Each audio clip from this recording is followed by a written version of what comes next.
Well, hello, everybody, and welcome to the Resilient Leadership Podcast, where everything that we talk about is aimed at helping you to lead with a greater sense of calm, clarity, and conviction, even in anxious times.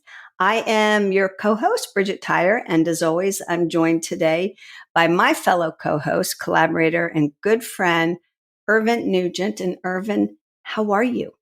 Bridgette, I am doing really well as we record this. Dare I say, spring is in the air. Spring is in the air. And the weather is, a little bit good. So I'm doing well. I am excited about today's topic because I think, it is such a persistent topic in any leadership conversation. So why didn't you introduce the topic for today's session? All right. So yes, today is a juicy topic, I think, because we're going to talk about how to give and receive tough feedback. And of course, Irvin, you and I have touched on the whole topic of feedback in other podcast episodes. But what we're doing today is really honing in on that critical feedback that, it's tough because maybe it'll make us flinch a bit. It'll make us uncomfortable. We don't really want to give it. And quite frankly, we don't want to receive it. So how do we do that in a way that's truly beneficial? And I think it's tough because feedback, particularly tough feedback, sits at this intersection of two fundamental human drives. One is the drive or the need to feel valued and accepted just as we are for who we are. And then the other one is a drive to learn and grow. And so we're conflicted about feedback, particularly about tough feedback. And I think on the one hand, we say, oh yeah, give it to me. I want it, but I think on the other hand, we have an aversion to it that we come by honestly because the brain kind of looks at feedback as a threat. So it's an interesting and nuanced conversation about how to get it right and how to be able to share tough feedback in a way that moves past people's natural defense mechanisms. So that's what we're going to talk about. And we're going to share some really good examples of that. So Irvin, I want to start by asking you a question. Can you think of some tough feedback that you got in your career, in your life, and you reacted defensively? Yeah, I can remember feedback I got earlier on in my career. I was CEO of an organization I just joined. I had made a rookie mistake of making a lot of changes up front very quickly because I perceived that's what the board wanted and that's what I should do. So I went to the board meeting and I think I was expecting them to say, this is great. We love the firm action. You're taking control of this. You're making decisions that weren't made before. Keep up the good work. And instead, I got this feedback of, we're not sure you've realized, but you're really upsetting the organization. We think you're moving too quickly and too much resistance. And it stung. I think part of it stung because, first of all, it was surprising. I convinced myself that I was doing it. And then secondly, then I went into kind of, the wounded, in my own mind was, I'm only following what you wanted me to do type of thing, justifying it. It became personalized so easy. It was, in many ways, they were critiquing certain decisions I had made. Mm-hmm. But in my mind, what it felt like was what I was hearing is, you're such a terrible CEO. You're not making the right decision. And it became so personalized. And I can remember I was so triggered that I found it very difficult to either listen to and to respond, to have a conversation. So I think I just kind of shut down and kind of took it and then kind of, huffed out and licked my wounds. So that for me was such a visceral, and for me, it was a lesson that so often how we personalize something as a direct attack on me and not even a critique of something I've done. Yeah. And even as you tell the story, I can hear, how personal it was, right? Like you really remember this feedback. Yes. And I think that's the tricky thing is that sometimes the feedback that we receive feels like it's an attack on us as human beings, as opposed to, look, here's something you might not realize.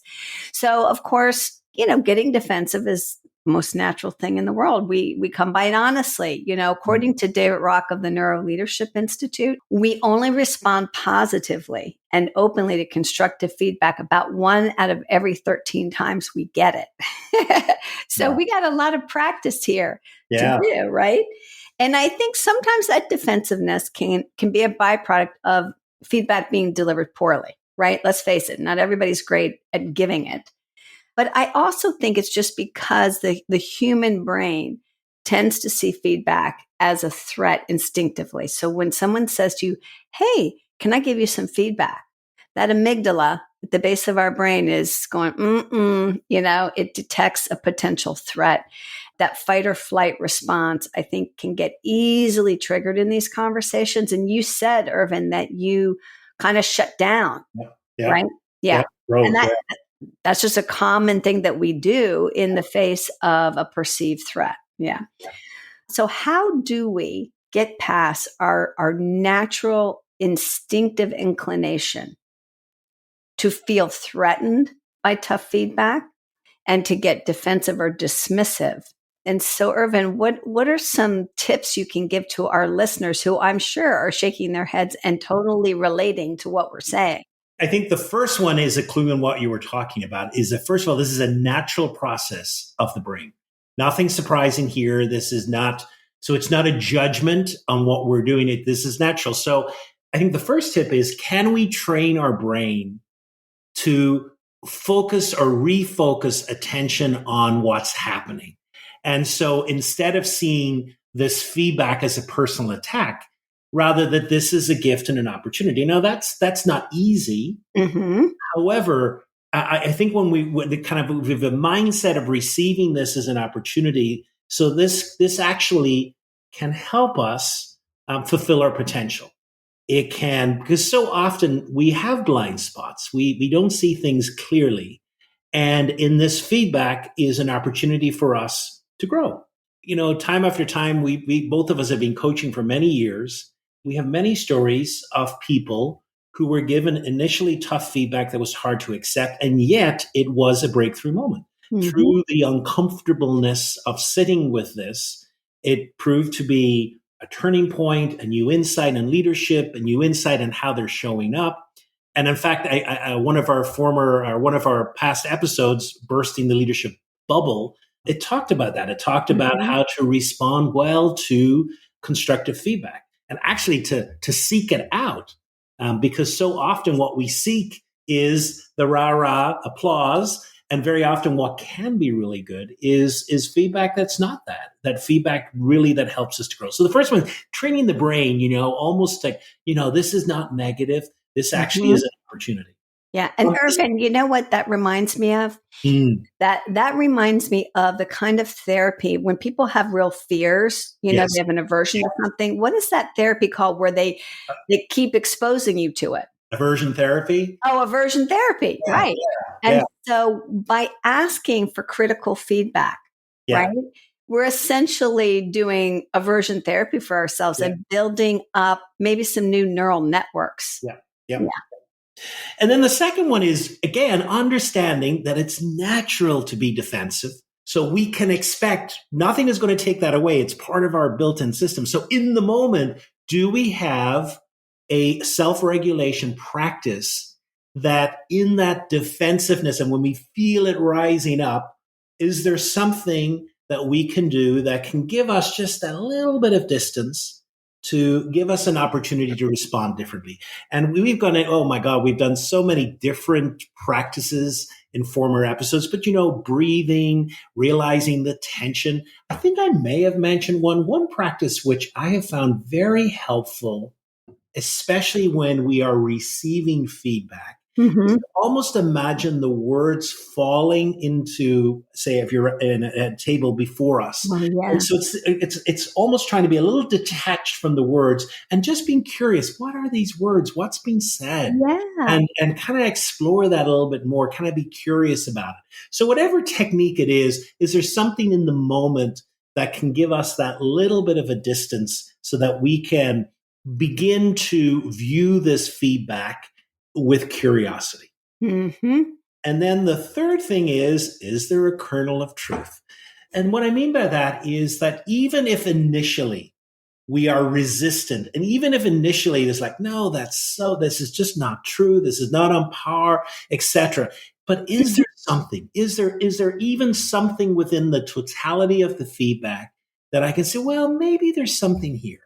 And I think it's just that little nick in the armor that can really help us. Okay.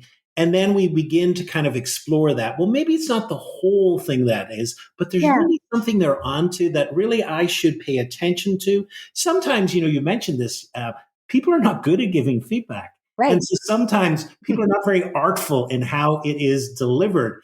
And so what we can do is, well, like, who are you to give me this feedback? Or what do you mean by that? Instead of really like, what are they really trying to say? And is there something that really might give me insight? I really like that, because it's so easy to just react to the poor delivery. Yeah. And just say, man, you suck at this. I'm not going to listen to what you're saying. So yeah, that last one resonates with me. Is there a kernel of truth? I'm also really glad that you reminded our listeners and me of that wonderful practice in a feedback conversation of imagining the words falling on a table in between the two of you. Yeah. Just right away, I could feel my nervous system calm down, imagining some tough feedback and just seeing that those sentences kind of fall lightly into the table and then observing them with curiosity and from a distance. Yeah. Love it. Yeah. Great. So I'm curious then, do you have an example of a leader that embodies those three things in the face of tough feedback? I do, but I have to tell you that what first comes to me is actually a memory of getting some tough feedback. What for me was tough, where I actually didn't do a good job embodying the very things that you just cited, at least not in the beginning. Yeah. Maybe let me share this quick story as like what not to do. Okay. And then we can contrast it with what to do. Okay. And like you, I'm going to pull on a memory that was from a long time ago, but it's still quite salient. So it was the end of a coach certification course that I was doing. This might sound familiar to you, Irvin, because at the end of this particular week, we gathered in a semicircle with the two course facilitators, at the front. And they had told us that they were going to go around and give each one of us some targeted feedback based on observations they had been making throughout the week. We knew what was happening, and it was a little, maybe a little bit, I might have been slightly nervous, but not really. Because like you walking into that boardroom, I thought, man, you know what? I've been standing out here in the crowd. I think they're going to have a hard time. They're going to give me positive feedback. Okay. So then when it was my turn, I was surprised when the facilitator said the following, something to the effect of, Bridgette, you're a really good coach, and I think you have the potential to be a great one. And I know you want to work with and are working with some high level leaders and executives. And so there's something I've observed that I think could really get in your way. And I was like, oh, what is this? And he says, you have a very nice smile, but you smile too much in such a way that it lessens your gravitas. And then he paused and I smiled. And he said, and so what I mean by that is that you smile even when it might not be the time to smile. And he goes, so I would just be curious about that, because working with high level leaders, more than anything, you have to establish credibility quickly and through the quality of your presence. Okay. So can I just tell you that I was, one, surprised, two, thought it was dumb feedback. Initially, I was like, what? I don't smile too much, And like you, I dismissed the feedback and shut down a little bit, but then we had to process it right afterwards. So I'm asking people, what did you think of that? And they're like, I don't know. I think you have a nice smile. And I go, yeah, I don't know. And then, I asked some friends and family members, and they're like, that's ridiculous. Don't listen to that. And it wasn't until a coach, a very insightful one, later, maybe the next day, said to me, ask me, Bridgette, I can tell you were really surprised by that feedback. And I don't necessarily see what he was sharing, but I wonder, I'm curious. You know yourself really well. Do you think there's any kernel of truth or relevance in what he said?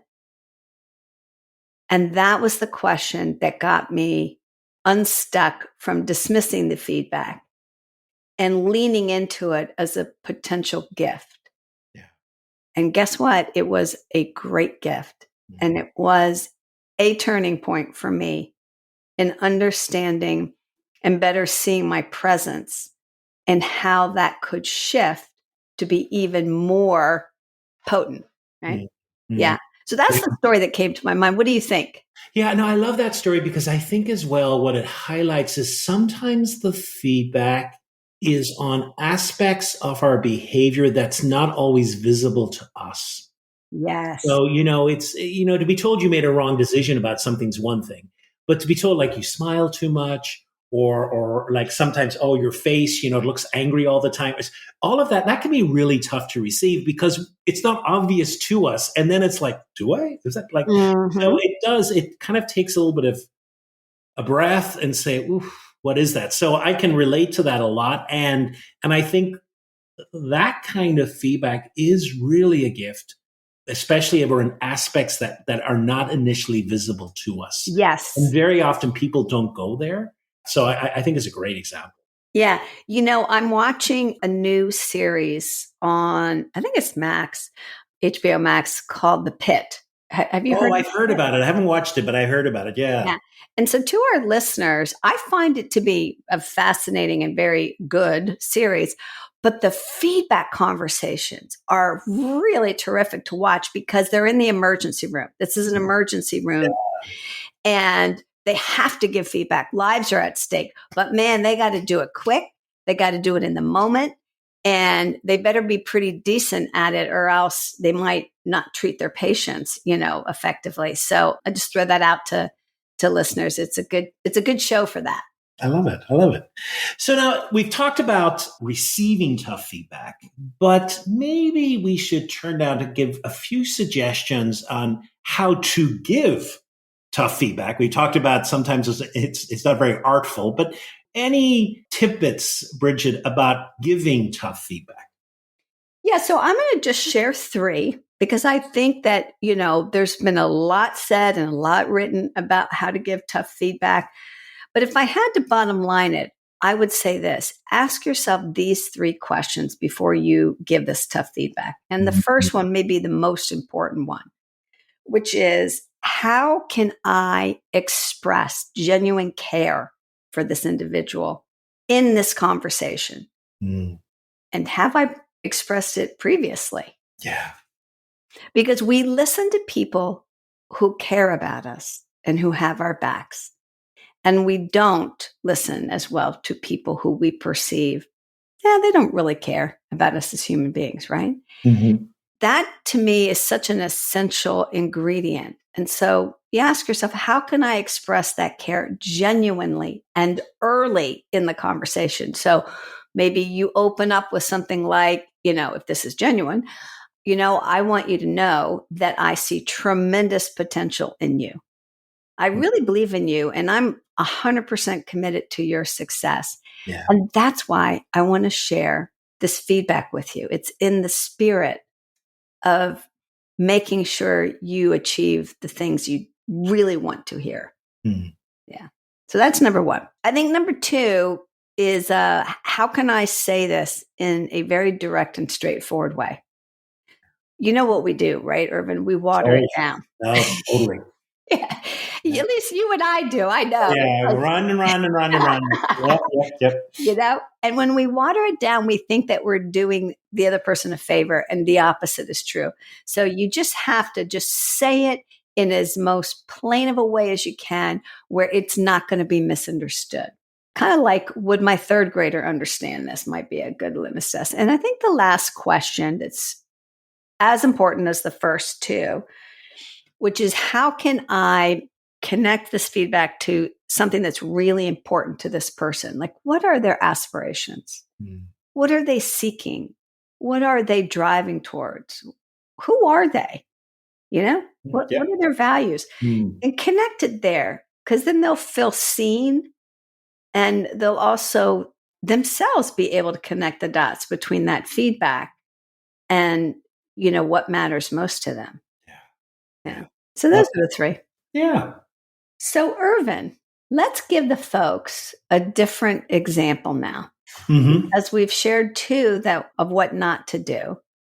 How about an example of a leader who was really good at giving tough feedback and did kind of touch on these things that we've already mentioned?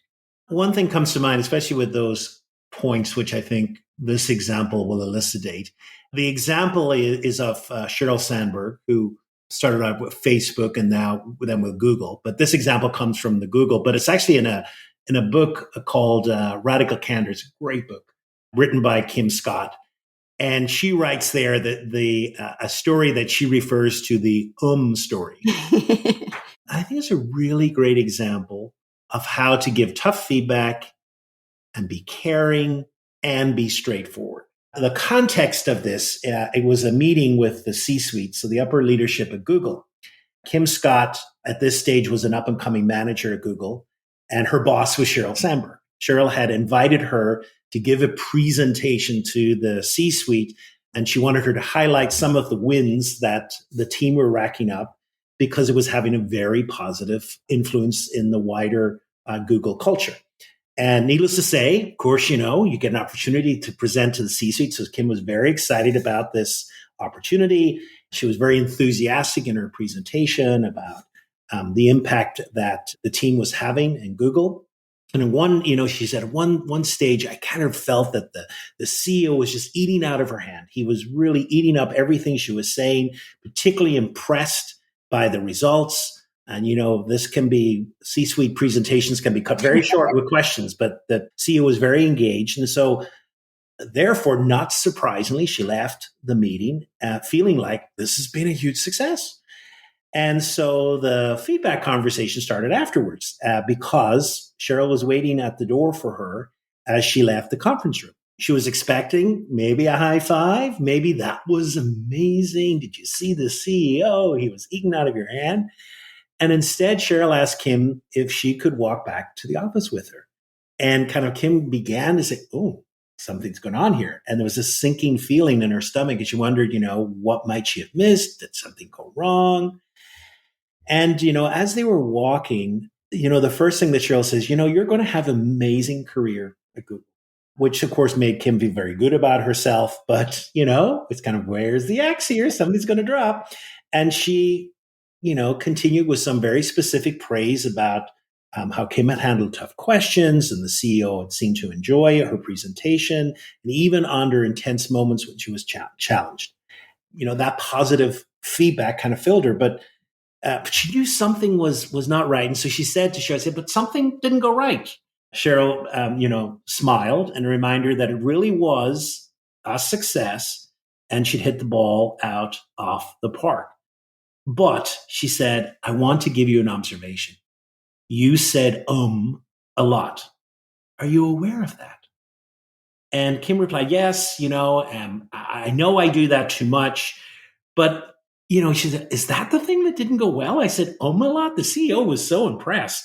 And she says, well, who really cares if I a lot as long as, there's success at the end of the day? And, Cheryl asked, is it because you're nervous? And she said, look, I would love to recommend a speech coach for you, and Google will pay for it.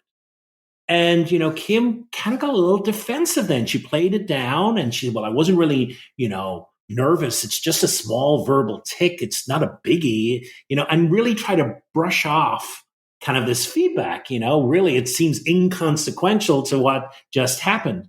And, Cheryl tried once again. It may be something small, but you shouldn't brush it aside. And I think this back and forth went on. And then Cheryl said, okay, I got to be plain. I got to be direct. And she says, when you do that thing, and she kind of brushed it off kind of at this stage, there's an interaction. And then Kim had this kind of tendency just to wave her hand. And then that really got Cheryl. And she said, when you do that thing with waving your hand, it feels like you're ignoring what I'm telling you. And I feel I have to be really, really direct. You are one of the smartest people I know, but when you say a lot, it makes you sound stupid.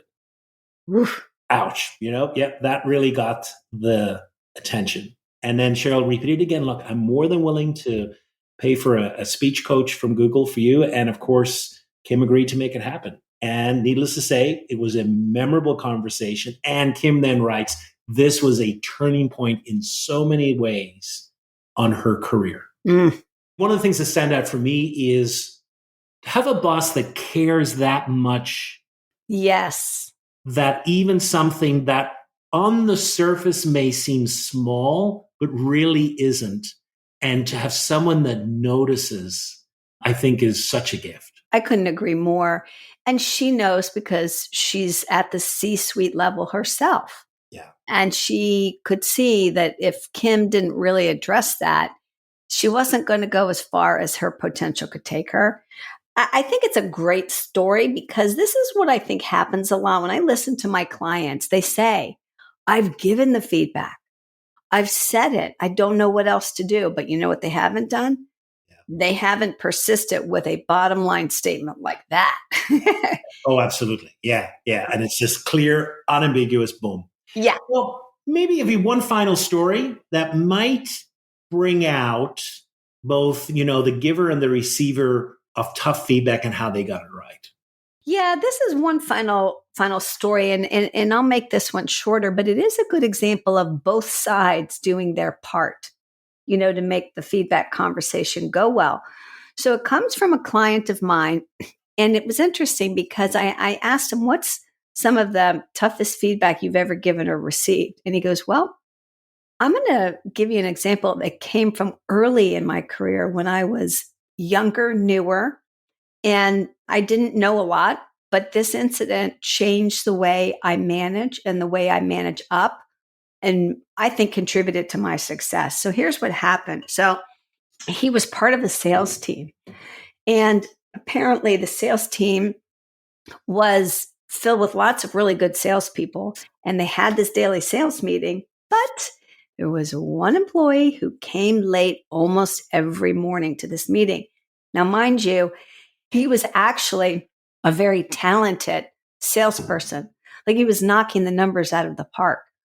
But what on earth? He was like late to this meeting. So my client's boss said, we are not going to start this sales meeting until everybody's here. And I expect everybody to be on time. So they would all sit around and wait for this guy to come in. And then his boss, my client's boss, got so frustrated that he started berating the guy in front of the team. And needless to say, this cast a pall over the tenor and tone of the meeting, right? And my client is sitting there and his other colleagues, and they're just like, oh. So this went on for a while. And this is what impressed me. My client is relatively young, relatively new to this organization, but he respected this boss of his. And he felt that he actually was doing a good job, except for this. So he gathered his courage and he asked his boss one day after one of the meetings, hey, would you be open to me sharing an idea, like a little feedback and an idea on our sales meetings? And the boss said, sure. And they sat down and chatted about it. And what impressed me was not only that my client asked for that permission and then shared what was going on, but the boss listened. He was quiet. He was open. He was thankful. In fact, he said, I'm really glad that you took the time to share this with me because other people in there wouldn't. And I appreciate it. And like, I get it. This is not the way to handle this situation. And he goes, I'm going to think about it, but I'm going to figure something else out. And so the good news is he figured something else out and he stopped doing that. And they actually changed the time of the meeting to later in the day because as it turns out, there was something going on there in that employee's personal life. Anyways, that's not really the point. The point is that for my client, he gave that feedback well and thoughtfully. And his boss responded so well that he said to me, it was that conversation that has given me the courage and the resolve to have those conversations from that point forward in my career. He says, I lean into them now because while they don't always turn out that well, I know there's the possibility that they will. Yeah. Yeah. That was really cool. Yeah. Yeah. I mean, I love that example because I think that example really gets to the heart of both the feedback giver and the feedback taker, and I think all in display there, kind of your client who gave the feedback or the feedback giver, there was care. Why, it's tough giving feedback to your boss. So he cared about this. He was very direct, straightforward, to the point. And it was obvious from the feedback that was given that there was something really substantial to care about.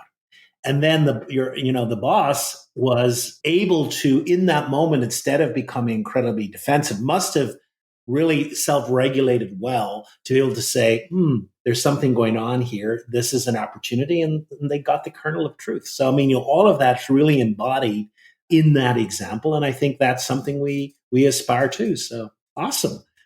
Well, I am sure many of our listeners are either faced in the coming number of weeks with either receiving feedback or having to give feedback to something. And so hopefully today something is chewing, give you something to chew on, and maybe an inspiration as well to think about how well you give feedback, how well you receive feedback, and what's missing. What do I need to work on? Is there one area that could improve me either as a feedback giver or a feedback taker? Excellent. And I'm going to do a little aversion therapy myself. And I decided, having been inspired by this conversation, that I'm going to ask a few family members, friends, and some colleagues one question, which is, what's something I don't know about myself or probably see as clearly as I could that would really help me be an even better version of myself? Love that question. So I'll come back and tell you next time what I hear, and I'm going to work on self-regulating when I hear it. I love it. I love it. Such a curious and inviting question. Love it. Well, thank you so much for such a rich conversation today, Bridgette. I really enjoyed it. And hopefully our listeners have a few ideas to put into action. Join us for our next episode when we will be exploring empathy. It's all around. Everyone's talking about empathy. And maybe we have a different take on empathy. So until the next time, take care. Take care, everybody. Bye-bye.